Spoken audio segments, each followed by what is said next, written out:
Bonsoir à toutes et à tous. Dans l'actualité ce soir, la thèse d'une guerre économique en République démocratique du Congo de plus en plus plausible. Environ 150 000 tonnes de coltan le mois quittent la RDC pour le Rwanda. Les rapports des experts des Nations Unies viennent conforter plusieurs autres rapports dressés à ces sujets.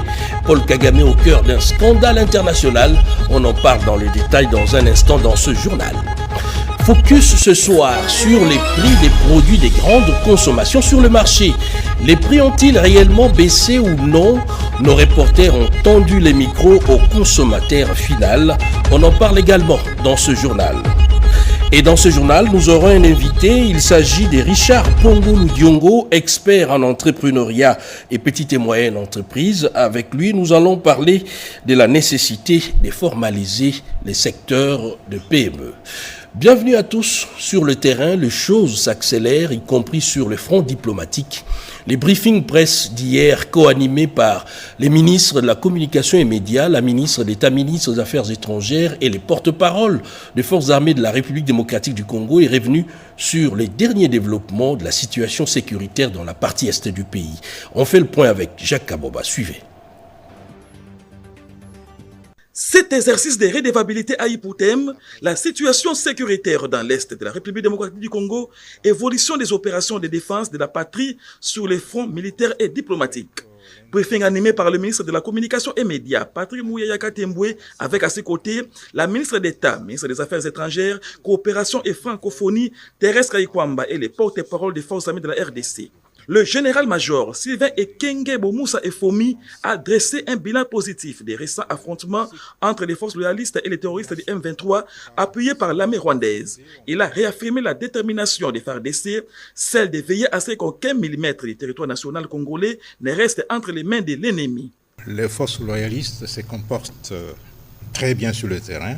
Elles occupent la totalité de la cité de Ngungu et de l'ensemble des positions environnantes.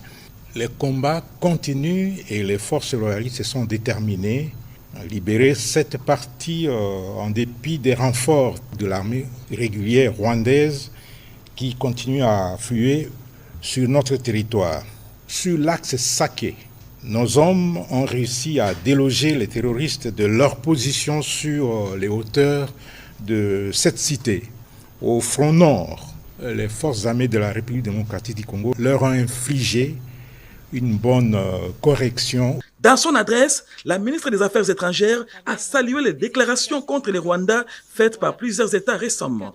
Pour Thérèse Kayikwamba, cela démontre que le pays agresseur, les Rwandais bien sûr, est en train de s'isoler progressivement sur le plan diplomatique.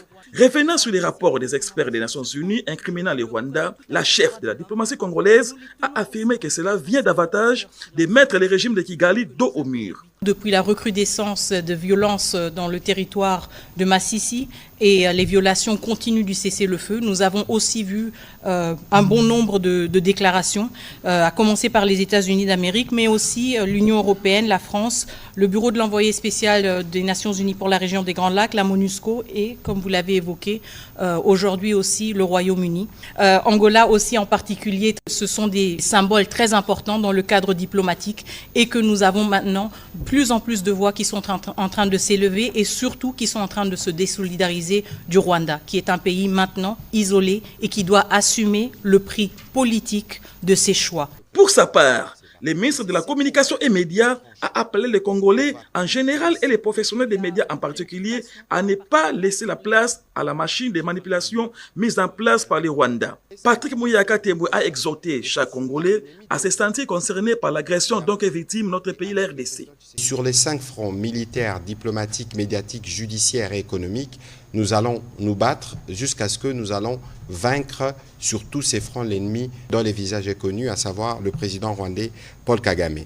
Yango Tokoloba, Bisonio Sondenge Tolobaka, Bendele Koyate. Nous vous demandons de continuer de soutenir le président de la République et les forces armées, mais aussi tout le gouvernement autour de Madame la Première ministre Judith Suminwa, parce que nous ne ménageons aucun effort pour nous assurer que l'intégrité de notre pays est restaurée et que tous les Congolais, partout où ils sont, peuvent vivre en paix dans leur propre pays. Le constat est sans équivoque. Il fallait donc réinquiéter tous les Congolais en leur rassurant que la RDC ne sera jamais déstabilisée et que tous, derrière les garants de la nation, Félix Antoine Tshisekedi Tshilombo, vont défendre la patrie et sa souveraineté en toutes circonstances. J'en parlais tout à l'heure dans le titre. La chaîne logistique s'étend de zones contrôlées par l'armée rwandaise et leurs supplétifs du M23, Birambwe, Mushaki et Kirolirwe, dans les territoires des Massissi en font partie, pour atterrir finalement au Rwanda. Les coltans du sang, c'est le contenu du dernier rapport des experts des Nations Unies qui indexe formellement le Rwanda dans le pillage systématique des ressources minières en République démocratique du Congo. Le contenu de ces rapports accablant avec Marie-Louise Mbela, suivez. La République démocratique du Congo est en proie à un pillage minier systématique orchestré par le Rwanda. C'est ce qui ressort du rapport publié par l'ONU. Le pillage des ressources minérales de la République démocratique du Congo prend des proportions spectaculaires sous la houlette de l'administration AFC M23 en étroite collaboration avec le Rwanda. Selon les experts de l'ONU, plus de 150 000 tonnes de coltan ont été extraites illégalement des terres congolaises et exportées vers le Rwanda. Ce rapport met également en lumière la guerre économique que le Rwanda mène en RDC, notamment en ciblant l'est du pays. Il pointe la nouvelle route d'exportation des minéraux de Rubaya vers le Rwanda. L'armée rwandaise, soutenue par le M23, contrôle l'ensemble de la chaîne logistique qui s'étend de la zone minière à la frontière rwandaise. Les minéraux transitent par Bihambwe, Mushaki et Kirolirwe dans les territoires des Massissi ainsi que par d'autres localités telles que Kichanga, Kizimba et Kibumba jusqu'à la frontière. Le recherche satellitaire révèle que les minéraux étaient chargés dans des camions en provenance du Rwanda stationnés à proximité du marché de Kibumba avant d'entrer en RDC. L'AFC M23 a mis en place un système de travail forcé appelé Salongo, exigeant les populations locales à élargir les routes pour faciliter le passage des camions. Ces commerces illicites génèrent au moins 800 000 $ américains de taxes mensuelles pour le rebelle qui contrôle les transports de près de 150 tonnes de coltan par mois. Les frappantes taxes appliquées totalisant 7 $ par kilogramme de coltan et de manganèse et 4 $ pour les terres renforcent la rentabilité de ces réseaux. Les rapports de l'ONU soulignent également que l'exploitation de l'or en Ituri, échappant au contrôle de l'État congolais, rapporte annuellement environ 140 millions de $ américains aux groupes armés et aux réseaux criminels. Les experts de l'ONU exhortent donc le gouvernement rwandais à mettre fin aux perturbations des systèmes GPS, avertissant des conséquences néfastes sur les opérations humanitaires et aériennes en RDC. En somme, ces rapports accablants révèlent le monopole de la coalition AFC M23 sur les ressources minérales et les ramifications économiques qui en découlent tant pour la coalition terroriste que pour l'économie rwandaise. Des recommandations précises ont été formulées pour enrayer cette exploitation illicite, appelant à des mesures concrètes des gouvernements d'Angola, de la RDC et du Rwanda pour restaurer l'intégrité de la chaîne d'approvisionnement minéral dans la région des Grands Lacs. Et avec des millions de déplacés, la situation humanitaire est à la limite désastreuse dans la partie est du pays. Un appel a été lancé pour les désengorgements des camps des déplacés des Mugungu aux environs de Goma, dans le nord Kivu. Robert Ndaye nous en dit un peu plus dans ses reportages. En tournée de solidarité dans la ville de Goma, les mamans Molende ne restent pas muettes face à l'agression de la RDC par le Rwanda sous couvert du supplétif M23. En pleurs, drapeau de la RDC à main, symbole de l'unité, le regard tourné vers le ciel pour implorer la miséricorde. Si mon peuple sur qui est invoqué, mon nom simili est pris. Les mamans Molende et la 37e KDC ont prié avec les déplacés du camp Mugunga, site Amour, pour le retour de la paix à l'Est. Les enfants sont en train de rester orphelins à cause de la guerre. Les femmes sont en train d'être violées à cause de la guerre. Une cérémonie sobre mais pleine de signification pour ceux qui souffrent à cause de cette agression barbare. Il y a beaucoup de difficultés dans ces camps. Ils n'ont pas seulement besoin de nourriture, mais ils ont aussi besoin de la sécurité.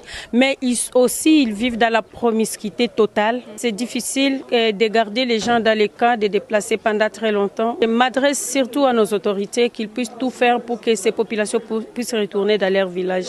Avant de boucler leur tournée humanitaire, les mamans Molende ont distribué leur assistance aux plus vulnérables. Avec un seul message, les déplacés de Goma ne sont pas oubliés. oubliés. Mais le vœu de se déplacer est que la guerre termine. Merci à toutes les personnes anonymes, particulièrement un grand merci au rapporteur de l'Assemblée nationale et au révérend pasteur Sanguma Temongonde Mosai. Ce papa, lui, restera infirme toute sa vie à cause des balles reçues par les rebelles du M23. Ces vivres distribués ont laissé une empreinte indélébile dans les cœurs des déplacés, renforçant les liens entre ceux qui donnent et ceux qui reçoivent. Merci Goma, Asante Goma, Mugunga. Et dans l'entretemps, les forces armées de la République démocratique du Congo consolident leur position face aux attaques répétées de l'armée rwandaise. Les localités de Kaniro, dans le groupement de Bwando, et Machaki sont passées sous le contrôle des FARDC, y compris Gungu. Suivez.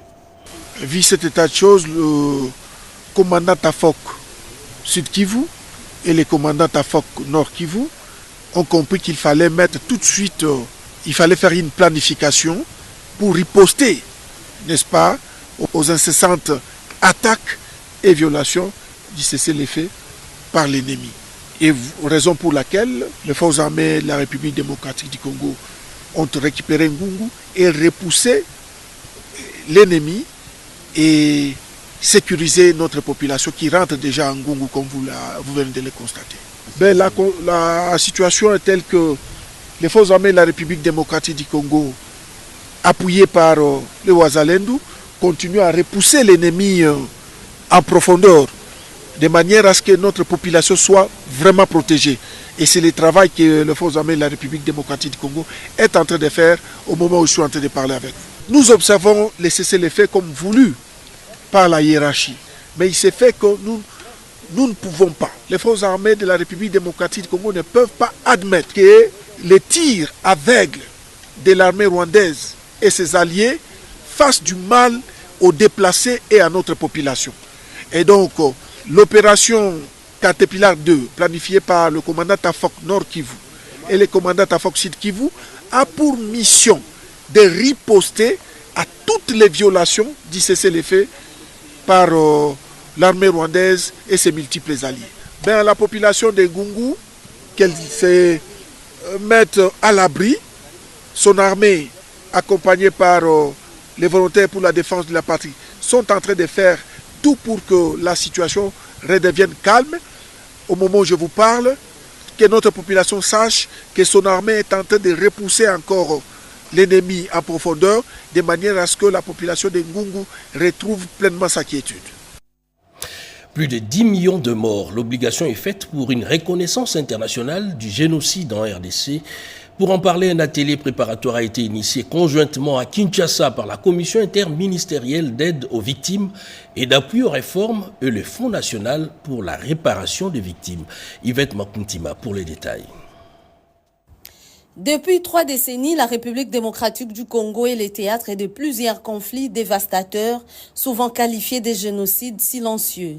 Plus de 10 millions de personnes ont perdu la vie et des centaines de milliers ont été victimes de violences, de déplacements forcés et d'autres atrocités. Ces génocides silencieux, ignorés par une grande partie du monde, nécessitent une mobilisation de grande envergure. Un enjeu fondamental à différents niveaux. La reconnaissance officielle de ces atrocités par la communauté internationale et l'appropriation nationale sont essentielles pour rendre justice aux victimes et instaurer une paix durable en RDC, a martelé le professeur Luzolo Bambilesa. La Commission interinstitutionnelle d'aide aux victimes et d'appui aux réformes et le Fonds national pour les réparations des victimes FONAREV, co-organisateurs de ces travaux, réaffirment leur engagement à œuvrer pour la reconnaissance et la réparation des victimes des atrocités commises en RDC et appellent à une mobilisation collective pour soutenir cette initiative cruciale. Les questions liées à la situation sécuritaire étaient au centre de la séance de travail entre le vice-premier ministre, ministre de la Défense Guy Kabongo Mwandiavita et la délégation des officiers du haut commandement conduite par le nouveau chef d'état-major général des FARDC, Sandra Nyangui pour le détail. C'est une longue séance de travail qui intervient après la réunion du Haut Conseil de défense présidé par le chef de l'État Félix-Antoine Tshisekedi Tshilombo. Le vice-premier ministre, ministre de la Défense nationale et des anciens combattants Guy Kabombo Modianvita a reçu ce vendredi dans son cabinet de travail la délégation des officiers du Haut Commandement des FARDC récemment nommée, conduite par le nouveau chef MG, le lieutenant-général Jules Banzamouy Lamboué. Ils ont brossé froidement les questions liées à la situation sécuritaire sur toute l'étendue du territoire national. Un tour d'horizon des actions prioritaires a été mené et les perspectives pour la montée effective en puissance des FARDC, vision chère au commandant suprême, le chef de l'État Félix-Antoine Tshisekedi Tshilombo. Le patron de la Défense nationale a invité ses hôtes à renforcer la collaboration avec les différents corps de l'armée et à susciter la performance des unités. Guy Kabombo Modianvita leur a rassuré qu'il ne ménagera aucun effort pour la mise en condition des FARDC en vue de leur efficacité à tous les niveaux. Et dans un tout autre chapitre, il s'agit de la première réunion de la Troïka politique de l'année 2025, réunion présidée par le ministre d'État, ministre du Budget, Aimé Boji. Les comptes rendus avec Sylvie Mouembo sur ces images d'Ibrahim Chako. Selon le coordonnateur du comité technique des réformes, M. Félicien Moulenda, cette rencontre inaugurale a évalué les performances réalisées en 2024, année marquée par une stabilité remarquable de l'inflation et du taux de change. Ces résultats positifs, fruits d'une coordination efficace des politiques monétaires et budgétaires, ont également permis de préserver le pouvoir d'achat des citoyens, conformément aux orientations du président de la République. Cette réunion, présidée par le ministre d'État en charge du budget, Aimé Boji Sangara, a mis en lumière l'accord historique conclu avec le Fonds monétaire international portant sur un financement de près de 3 milliards de dollars américains, une première dans l'histoire de la RDC. Les discussions ont porté sur le calendrier de la première revue de cet accord couvrant la période de janvier à juin 2025. Le gros concerne la gestion des finances publiques, où on doit gérer, par exemple, la situation des dépenses en urgence, essayer de déployer les comptables publics dans les ministères pilotes pour la déconcentration de l'ordonnancement. Et du côté de la Banque centrale, elle doit également définir sa politique d'intervention sur le marché. Ces engagements visent à garantir le succès de cette première revue et à maintenir une gestion budgétaire et monétaire rigoureuse. Selon M. Félicien Moulenda, l'objectif est de prolonger la dynamique positive de 2024 tout en consolidant les bases d'une stabilité économique durable essentielle pour améliorer les conditions de vie de la population. Les membres de la Troïka se sont échangés le vœu pour la nouvelle année qu'ils veulent mieux que 2024. Les prix des produits de grande consommation revus à la baisse. Pour certains, c'est à peine croyable et d'autres parlent des prix à géométrie variable. Qu'en est-il réellement sur le terrain? Nos reporters ont tendu les micros à la population suivante.